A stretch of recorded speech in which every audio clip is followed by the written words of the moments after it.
No niin, nyt ollaan Sevettijärven rannassa. Ja tossa on legendaarinen Sevetin baari. Täällä on matkaparkki, jossa on kymmenkunta paikkaa. Ja valosähköt saa, että pantiin autoparkkiin tonne rantaa. Siinä näkyy noita sähkötolppia muutamat. Sitten tuolla mun selän takana on vielä muutama paikka. Nyt mennään kyllä ottamaan kaljat yhteen Suomen legendaarisimmista baareista. Tänne asti jos tullaan, niin kyllä varmasti otetaan kaljat, koska tämä baari on Helsingistä katsottuna kauempana kuin esimerkiksi Moskova, Minsk, Varsova ja kaikki Pohjoismaiden pääkaupungit pois lukien Reykjavik. No niin. Joka paikasta yritetään hakea aina manneita ja meillä on jääkaapin kyljessä reissun päällä.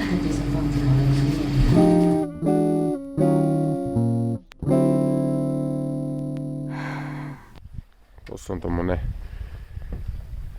lämmitetty terassialue. Istuttu tuossa takan vieressä juomassa olutta ja täällä on muutama asiakas meidän lisäksi ollut, mutta muita karavaanereita ei nyt ole tällä hetkellä paikalla ollenkaan. Meidän auto on kohtuullisen lähellä tuossa matkaparkissa ja tuolla rannassa näkyy myös tommonen vesitasolentokone. Vesi näyttäisi olevan Sevettijärvessä vähän alempana kuin normaalisti. Täällä on melkein tyyntä, niin kuin juurikaan on värettä tuossa järven pinnassa, mutta aika viileitä kuitenkin. Olisiko joku 5 astetta lämmintä? Poron sisätiedostot tulee sieltä pussista ulos. Kun lähtee reissuun, niin kannattaa muistaa oikeasti se paistinpannu mukaan. Joo, no, nyt paistetaan kasarissa, mutta pannuhan se on toi. Alkaa yllä.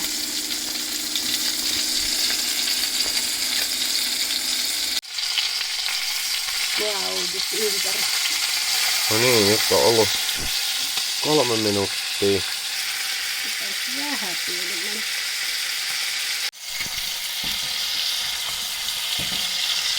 Nyt juttuhan niin, että rasvan kanssa ei voi lotrata liikaa.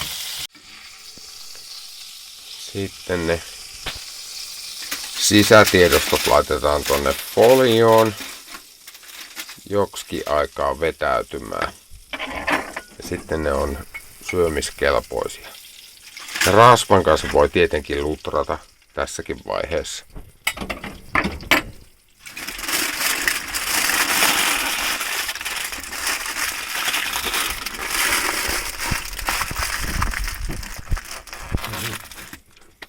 Nyt alkaa olla pikkuhiljaa semmonen niinku vesi nousta kielelle tästä tuoksusta, mitä tosta lihasta ja muusta tulee, eikö vaan? Siinä on puolukkahillo ja punaviinit vähän niinku odottamassa, että sitä poroa tulisi tohon lautaselle.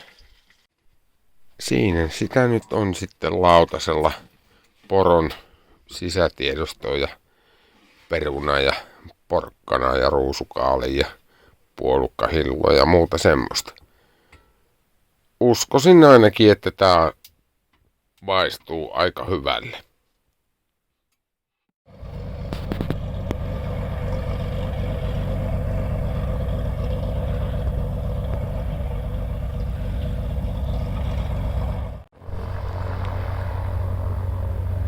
Sieltä lähtee ilmataksi.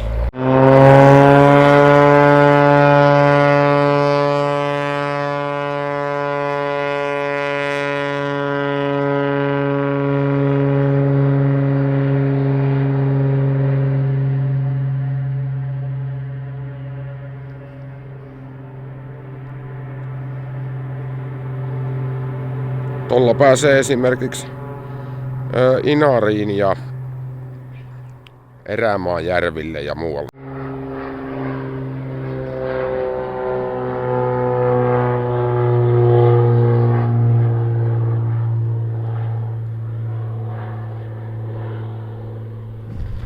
Ja sitten matka jatkuu kohti Tankavaaraa, kun auto irti piuhasta ja matkaan.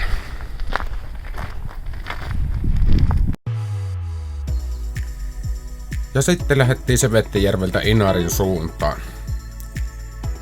Tässä välillä oli aika pitkä pätkä ihan tuoretta asfalttia, jossa oli mukava ajella, vaikka tää välihän on muuten aika tylsä.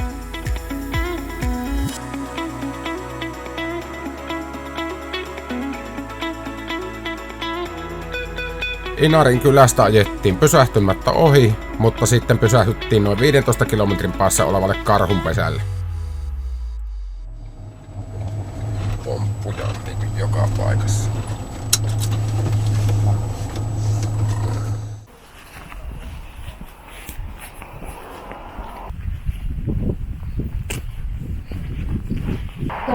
Tässä on se poronkäristys 13.50. Olisiko pitänyt syödä? Otetaanko? Vois sinä tietysti syödä.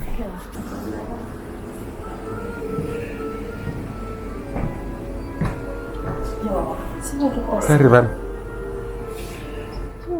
Pieni pysähdys karhunpesässä.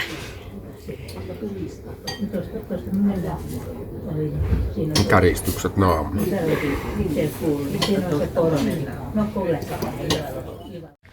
Tähän tuli sitten turistipussillinen porukka, niin aika hyvällä hetkellä kerettiin syömään. Ja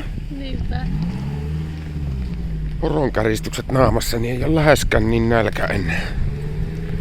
Joo, ei täydellä mahalla ei lähdetä kyllä kiipeämään nyt karhunpesäkivelle 200 porrasta, kun syötiin nuo poronkäristykset. Jos olisi sinne halunnut mennä, niin olisi oikeastaan pitänyt ensin käydä siellä ja sitten vasta syödä. Mutta joo, nyt jaksetaan monta tuntia. Ja tästä on semmonen tunnin matka tuohon Tankavaaraan kultamuseolle, että se käydään seuraavaksi katsomassa.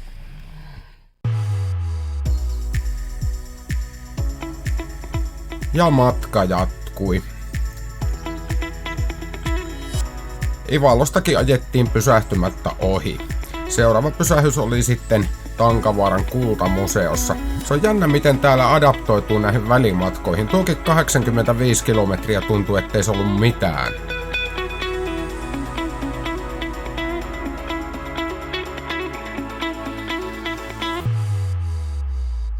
Ja nyt mennään sitten käymään Tankavaaran kultamuseossa.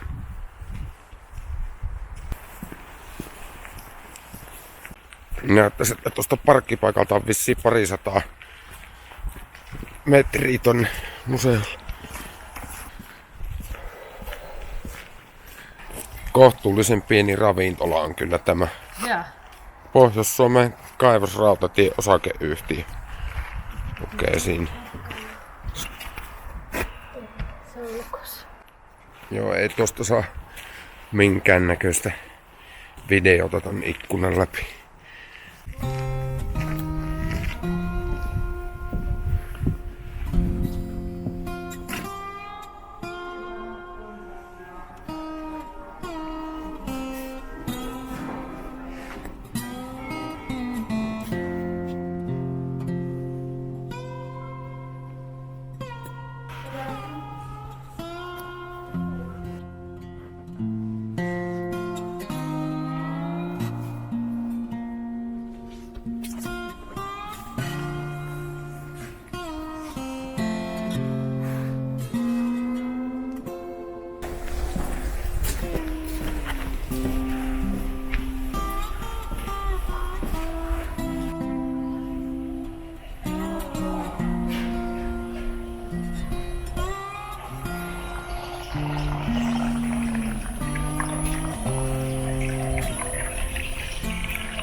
Niin nää on nyt sitten, kun on ollut niitä kullanhuuhdontakisoja.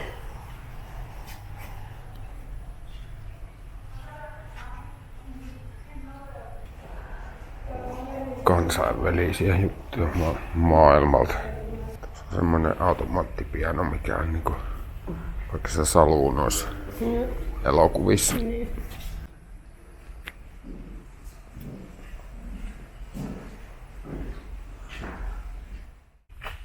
Niin, käytiin sisäpuoli kiertämässä ja nyt tässä on vielä joku ulkoalue, mikä on katsottava.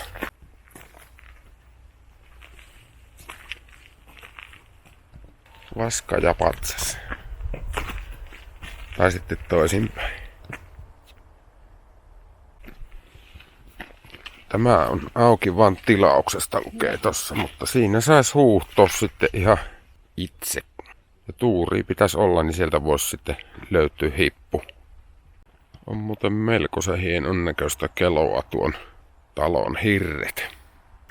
On semmoinen kaivosrata, mutta en tiedä kiertääkö tää jonkun lenkin tässä vai onko tätä vaan pätkä. Taitaa olla vaan pätkä, joo.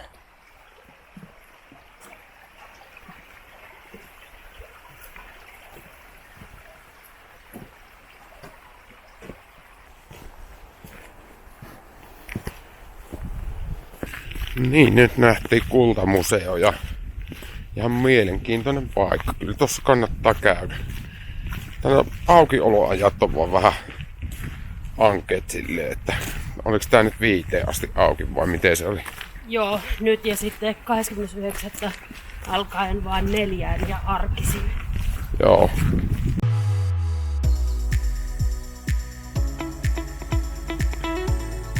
Kultamuseolta oli vielä 100 kilometrin rykäisyys Sodankylään. Matkalla pysähyttiin kahville esimerkiksi Tsippi ja Suhauksessa niin kuin toiseen suuntaankin mennessä, mutta muuten vaan ajeltiin eteenpäin.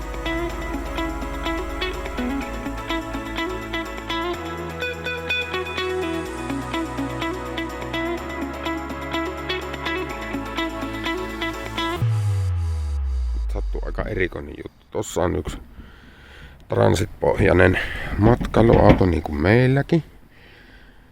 Ja tossa rivissä on 2 lisää. Tätä ei kovin usein satu, että enimmäkseen on kuitenkin niitä Fiatteja. Me ollaan Sodankylässä Nilimellassa ja ihan mukavan näköinen kämppäri. Ja käytiin Lidlistä ostamassa tämmöstä erikoislaageria. Me kun ollaan tämmösiä armottavia oluthifistelijöitä, niin meille ei kelpaa kuin tää paras. Nyt on käyty saunassa. Tää ei maksanut kuin 12 €. Tunnin vuoro ja muuten tätä kämppäri ei maksanut tälleen syksyllä kuin 20. Sisältää valosähkö. Että vois melkein sanoa, että aika kohtuullisen hintainen paikka. Se löydyt oli ihan ok. Tonne mahtuisi lauteiden varmaan joku semmonen 6 henkeä. Ihan semmonen tavallisen kokoinen sauna siis.